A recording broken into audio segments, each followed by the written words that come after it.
Bienvenidos a una nueva entrevista aquí en DF TV. Las turbulencias que hemos observado en algunas zonas como Ucrania y también Medio Oriente han tenido repercusiones en los mercados internacionales. Para ahondar en el tema, estamos junto a Sebastián Pretorius, gerente de mercados globales de Banco Penta. Sebastián, muchas gracias por estar aquí con nosotros. Muchas gracias por la invitación. Bueno, lo que hemos visto ahora último con lo que está sucediendo en Ucrania, también en Medio Oriente, ¿qué diagnóstico se podría hacer de lo que está ocurriendo en los mercados europeos?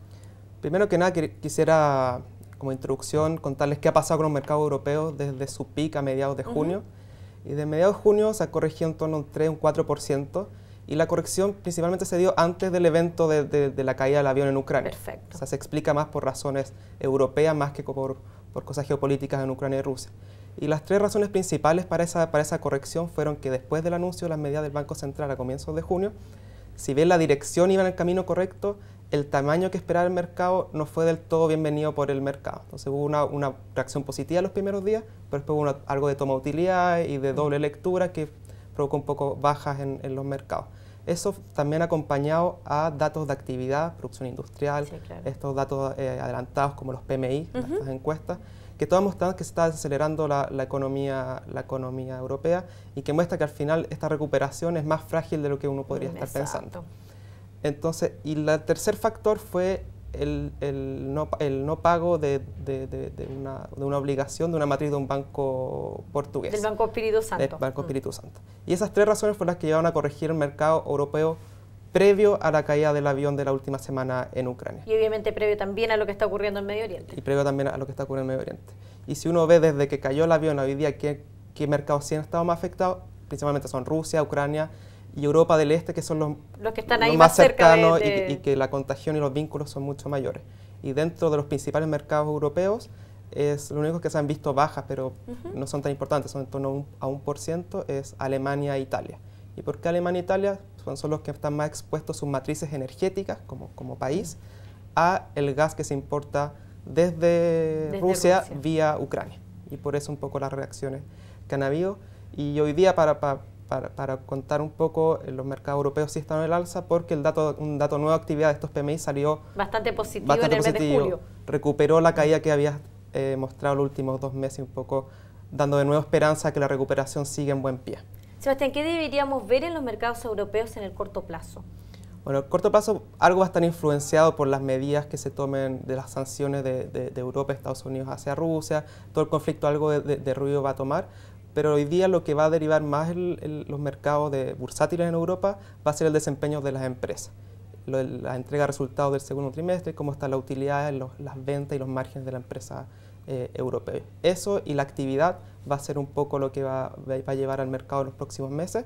Y un poco más a futuro, hacia fines de año, es la posibilidad de que el Banco Central Europeo anuncie un paquete que, si bien en junio publicó que lo está preparando, todavía no anuncia cuál va a ser el tamaño, qué va a implicar. Y eso se espera que, si las cosas siguen como se están dando, con inflaciones muy bajas, pueda anunciar ese paquete de aquí a fines de año. ¿Pero se espera de todas maneras un buen desempeño en los mercados europeos en el segundo semestre? Yo creo que sí, las condiciones sí están dadas, pero sí va a estar completamente influenciadas por lo que vayan a mostrar las empresas. Lo que vimos en 2013 fue que las valorizaciones subieron y están a niveles que ya el mercado, hay harto de optimismo sobre lo que va a pasar con la economía europea y las empresas en particular. O sea, los resultados corporativos. Los resultados corporativos. Entonces ahora lo que falta es que las empresas cumplan esas expectativas positivas. Y eso es lo que el mercado va a estar muy atento a, que se vayan cumpliendo esas expectativas en los próximos meses. Sebastián, lo que comentábamos antes de la entrevista, el tema de las sanciones a Rusia, ¿cierto? Por un lado, Estados Unidos dice, no, apliquemos más sanciones, pero en la Unión Europea se han visto como medios reacios a aplicar más sanciones. Algunos países dicen que sí, otros que no. Es como bastante complejo el panorama. Claro, para Estados Unidos es un poco más fácil tomar medidas en Rusia, no tiene tanto vínculo ni comercial ni energético con Rusia. Para Europa hay dos dificultades. Una, los vínculos que tiene, principalmente energéticos, y lo otro es que para tomar una decisión tienen que estar de acuerdo todos los países miembros de la zona euro. Y hay ciertas medidas que afectan más a unos países que otros y que pueden decir, no, esta medida no la voto porque me daña a mí. Por ejemplo, se habla de que se corte la exportación de armas desde la zona euro hacia Rusia, y el principal exportador de armas son unas empresas francesas. Entonces el gobierno francés va a estar en contra de ese tipo de medidas. A Alemania también no le conviene mucho ciertas otras medidas como más del tipo comercial, de relación comercial, porque es dentro de la zona euro es uno de los principales socios de Rusia en términos de exportaciones e importaciones. Y así cada país tiene sus pros y contras y sus relaciones distintas, entonces tienen que tomar con mucha mesura qué tipo de medidas, porque también tiene un costo para los países europeos el sancionar a Rusia. ¿Y cuáles son los riesgos entonces para Rusia? No puede quedarse aislado, digamos, ¿no? ¿Les conviene económicamente? Claro, por un lado los europeos sacrifican algo, pero el mayor costo sería para Rusia. Rusia depende más de Europa que Europa de Rusia. Entonces, en ese sentido está en una posición mucho más débil. Es difícil, en las condiciones que está hoy día Rusia, de poder aislarse económicamente del resto del mundo. Y en ese sentido, creemos que las medidas, si bien son bastante puntuales, sí tienen que tener un efecto en controlar un poco a Rusia y un poco ceder en este conflicto en Ucrania. Al final, el costo es muy alto para ellos. Exacto. Sebastián, y otro aspecto que comentábamos y que ha sido bastante bullado en las noticias, en los mercados también, son las medidas que adoptó el Banco Central Europeo, ¿cierto? En la reunión del 5 de junio, varios expertos han dicho claramente que Mario Draghi se demoró en aplicar estas medidas. Sí, nosotros también pensamos un poco lo mismo. Si bien todo el resto de los principales bancos centrales, Estados Unidos, Japón, Reino Unido, han seguido estimulando monetariamente a su economía. Vemos los tamaños de los bancos centrales expandiéndose en los últimos años, últimos meses. En la zona euro, en el Banco Central Europeo, vemos que si bien hubo un aumento importante en términos de estímulo monetario en 2011, 2012, claro, después de esa fecha empezó a decrecer, ya que los bancos empezaron a devolver todas estas facilidades de liquidez al Banco Central. Claro.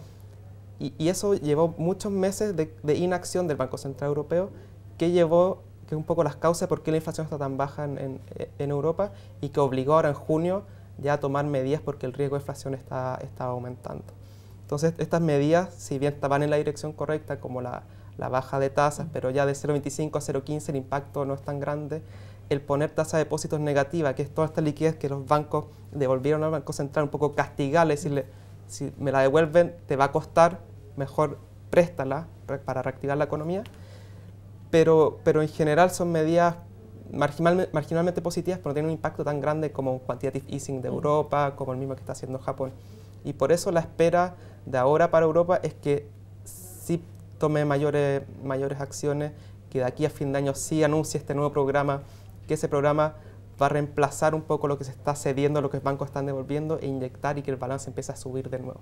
Sebastián, lo que se ha comentado es que probablemente el Banco Central Europeo comience a comprar activos, pero ¿cómo sería? Porque ellos no pueden hacer los mismos estímulos que hace la FED, por ejemplo, comprar los bonos del Tesoro. Claro, la zona euro no puede comprar directamente bonos de gobiernos de la zona euro, y lo que sí se está hablando, lo que podría hacer y lo que están preparando en este momento es compra de activos privados, y específicamente son activos con garantías reales, que es la sigla inglés ABS, que son Asset Backed Securities. Y ese sería el tipo de activos que estarían dispuestos a comprar y que le permiten toda la regulación orgánica del Banco Central Europeo. Los montos todavía no están definidos, pero sería ese tipo de activos. Otras cosas están muy limitadas a lo que pueden hacer. Y de todas maneras, Sebastián, ya para ir cerrando la entrevista, se ve lo que han hablado algunos analistas es que probablemente el segundo trimestre también sea débil el crecimiento económico de la zona euro, y también se ha hablado de un riesgo de deflación. Claro, un poco lo que había pasado los meses previos, abril, mayo, vimos producción industrial negativa en unos países más complicados en términos de actividades ha sido Francia, que ha sido uno de los últimos en implementar reformas más estructurales. Italia también. Italia también ha sido uno de los más rezagados en ese sentido. Pero, por ejemplo, el dato de hoy día da un poco de esperanza a que eso fue algo más bien momentáneo, y que pudiera ser, esperar que pudieran ser datos positivos en lo que queda los siguientes meses, ya que esos datos son adelantados, son encuestas y ese sentido. Entonces, en ese sentido, sí, creemos que la recuperación económica de Europa todavía es frágil, no una recuperación sólida, y que lo que falta para darle más sustento a esta recuperación es que los bancos vuelvan a prestar al sector real, vuelvan a prestar a las empresas, vuelvan a prestar a las personas.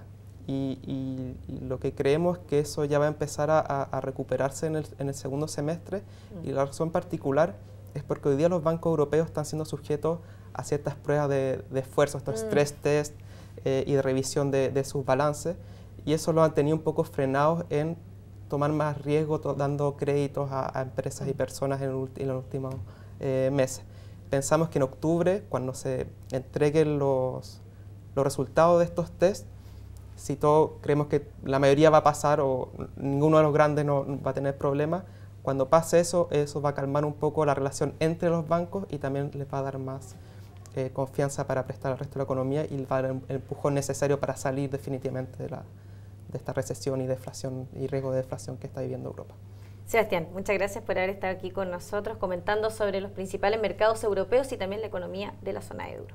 De nada, muchas gracias. Y a ustedes los esperamos en una siguiente entrevista aquí en DF TV.